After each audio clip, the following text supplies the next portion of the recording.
Just face it, Megan, my sister Rachel said, tilting her head with that smug little grin. You're just the ugly one. Always have been. We were standing in the kitchen of my parents' suburban home in Ohio, 3 days before Christmas. I had flown in from Boston thinking maybe, just maybe, things would feel different this time. But nothing had changed. She said it so casually, like she was commenting on the weather or passing the salt. Her tone didn't even carry malice. It was colder than that. Detached. Final. My mother didn't say a word. She just kept slicing carrots for the holiday roast. My dad flipped the TV volume up. I stood there, blinking hard. Not crying. Not reacting. Just frozen. My palms went cold. I clenched my fists, nails digging into the soft flesh of my palms. Rachel walked out of the kitchen like she'd dropped some ultimate truth. And no one corrected her. I looked at the tiled floor. A familiar silence wrapped around me. Not the peaceful kind. The kind that hums when you realize this isn't your home. Maybe it never was. Growing up in a small Ohio town, I was always the quiet one, the shadow behind Rachel's spotlight. She was golden-haired, bubbly, the star of every school play, the one who made our parents beam with pride. And me? I was just Megan, the plain kid who sat quietly at the kitchen table, trying to disappear into the wallpaper. Birthday parties were a performance. Rachel would get the fancy cake, the big presents, the endless compliments. I'd get a nod, a half-hearted "that's nice, honey," and a glance that said, "Don't mess this up." At school, Rachel was the cheerleader. I was the girl no one noticed unless I messed up. My parents never hid their favoritism. Mom adored Rachel's flawless grades and perfect manners. Dad bragged about her college scholarships and athletic trophies. Me? I was the responsible one, the quiet helper who kept the house in order and never made waves. I remember the nights I stayed up late, watching Rachel get ready for dances, wishing I had the confidence she did. I learned to keep my dreams small because loud dreams attract attention, and attention only meant more disappointment. Family dinners were rehearsals of praise for Rachel. She's going to be something special, they'd say, eyes shining with hope. For me, there was silence. Or worse, subtle reminders that I didn't quite measure up. And yet I gave everything. I helped with chores without complaint, listened when no one else did, and kept my head down. I was the safe one, the invisible one, the one you could ignore. I did everything right, I often thought, and it still wasn't enough. Back in the present, the weight of Rachel's words still hung heavy. I wanted to believe it was just a cruel joke, something said in a moment of frustration. But then came the message from Mom. We're keeping the Christmas party small this year. Just immediate family, Rachel's friends, and those who matter. Those words stung worse than I expected. Those who matter. It was a code. I wasn't on the list. I tried to explain myself. Mom, I'm home. Can I just come for a little while? I texted. Her reply was cold and clear. Honestly, Megan, we might not answer the door if you show up uninvited. It wasn't the first time I was being pushed out.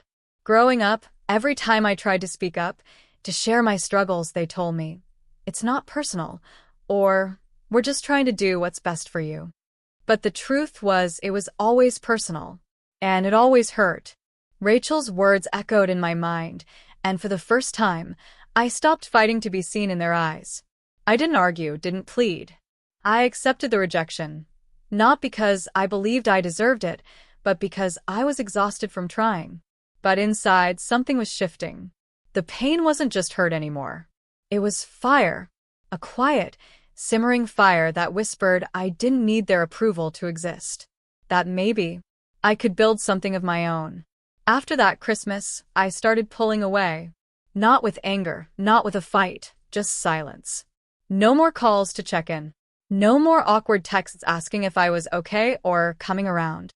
I stopped sending money to help with bills or family emergencies. I stopped pretending everything was fine when it wasn't. I didn't announce my withdrawal. I didn't post about it on social media or broadcast my pain. I simply stopped showing up, physically and emotionally. For the first time, it wasn't about fear. It wasn't about hoping they'd change or come back. It was about peace. I remember the day I deleted their numbers from my phone. My thumb hovered over the screen for a moment before I pressed delete. It felt like I was shedding a heavy weight, a chain I hadn't realized was holding me back. For the first time, my silence wasn't about weakness. It was strength. I was reclaiming my life, piece by piece, without the noise of their judgment or rejection.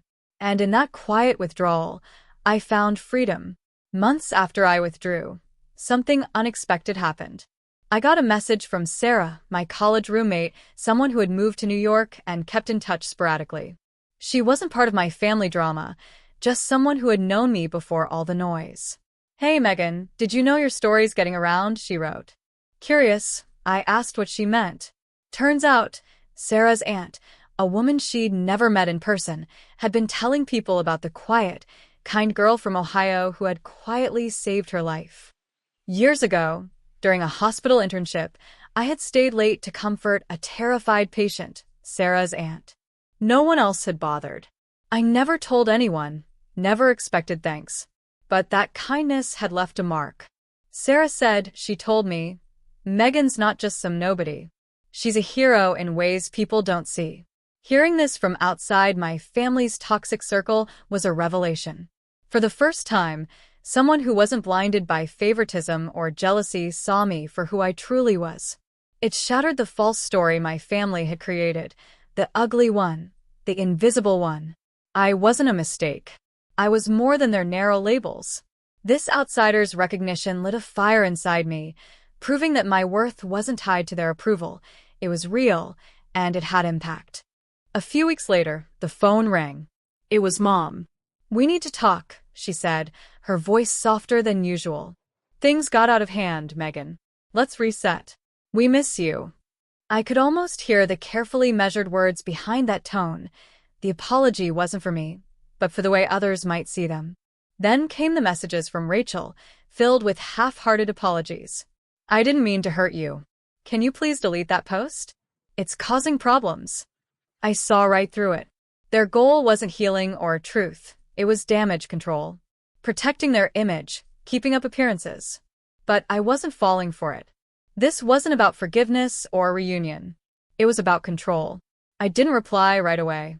When I did, it was with calm, quiet strength. "I'm not here to play games or fix what you broke. I've found my peace without you." No yelling, no begging.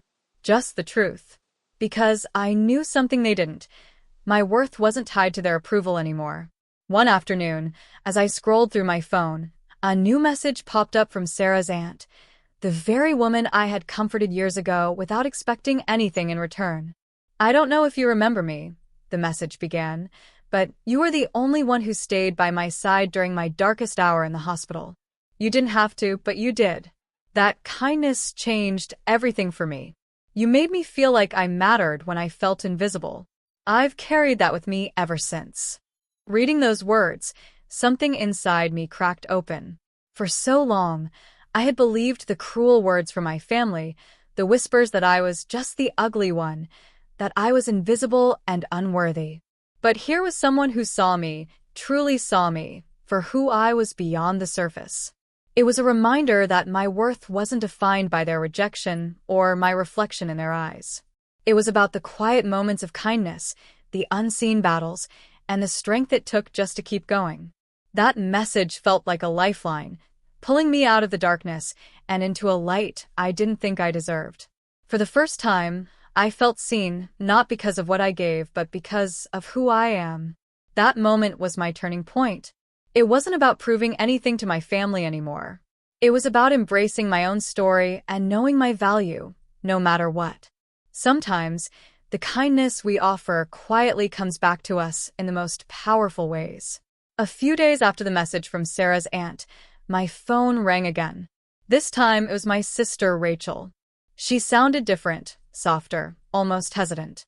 "Megan, can we talk? Please? I just want to clear the air." I took a deep breath, stood by the front door as she spoke, and listened. But when it was my turn, I didn't argue. I didn't try to explain or defend myself. I simply said, "No." It was quiet, calm, and final. No yelling, no pleading, just peace. I didn't owe them any explanations or apologies. I didn't need their validation anymore. That no wasn't a rejection born of bitterness. It was a boundary forged from years of pain and healing. It was my way of saying I had moved on. I closed the door gently, feeling lighter than I had in years. For the first time, I wasn't trapped by their expectations or judgments. I was free. Looking back on everything, I realized my worth was never about their approval. It was about believing in myself when no one else did. Sometimes the hardest thing is to stop seeking validation from people who can't or won't give it. If you've ever felt invisible, unwanted, or less than because of someone else's words, know this. You are not defined by their opinions. You are more than the labels they put on you. Your kindness, your strength, your story, they matter. Sometimes, not showing up is the most powerful choice you can make. Sometimes, saying no is the loudest way to say, I love myself. To anyone watching who's walked this road, keep holding on. Your worth isn't up for debate. You are enough, exactly as you are. And when the world tells you otherwise, remember, your silence can be your freedom.